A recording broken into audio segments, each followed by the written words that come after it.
The last thing that I want to cover is obviously the eve of SATO48. We don't know what's in store for tomorrow. And it sounds kind of daunting, but really exciting at the same time. What is it after SATO48? Obviously, sleep. Right. First on the docket. So you guys have anything else in addition to SATO48 that you guys are wanting to do or will be working on after SATO? Or is it just we'll see? Right now, just SATO48, we'll see. I think for me, it's always a we'll see, but I would like to, push that and actually challenge myself to make something. And like I said before, the best thing about SATO is you have a deadline. I think if you want to do that and you want to push yourself and actually go outside of SATO and make something that, doesn't have any requirements or whatever, you have to make yourself a deadline and say, I'm going to complete it by this date, no matter what.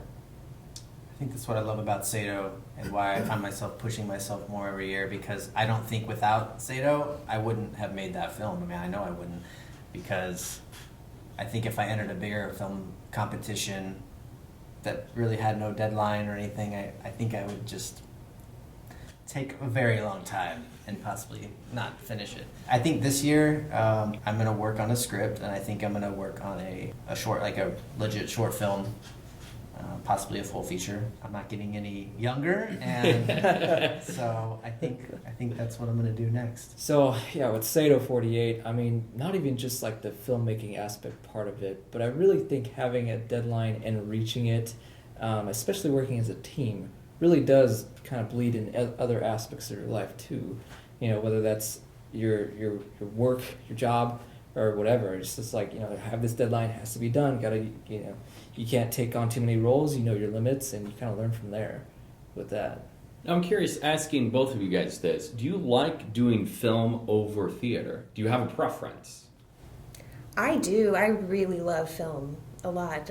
You can take a couple of shots to get it right. In theater, you can't do that. Mm-hmm.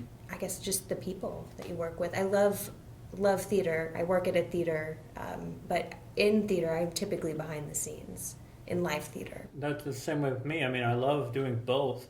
They both have their pros and cons.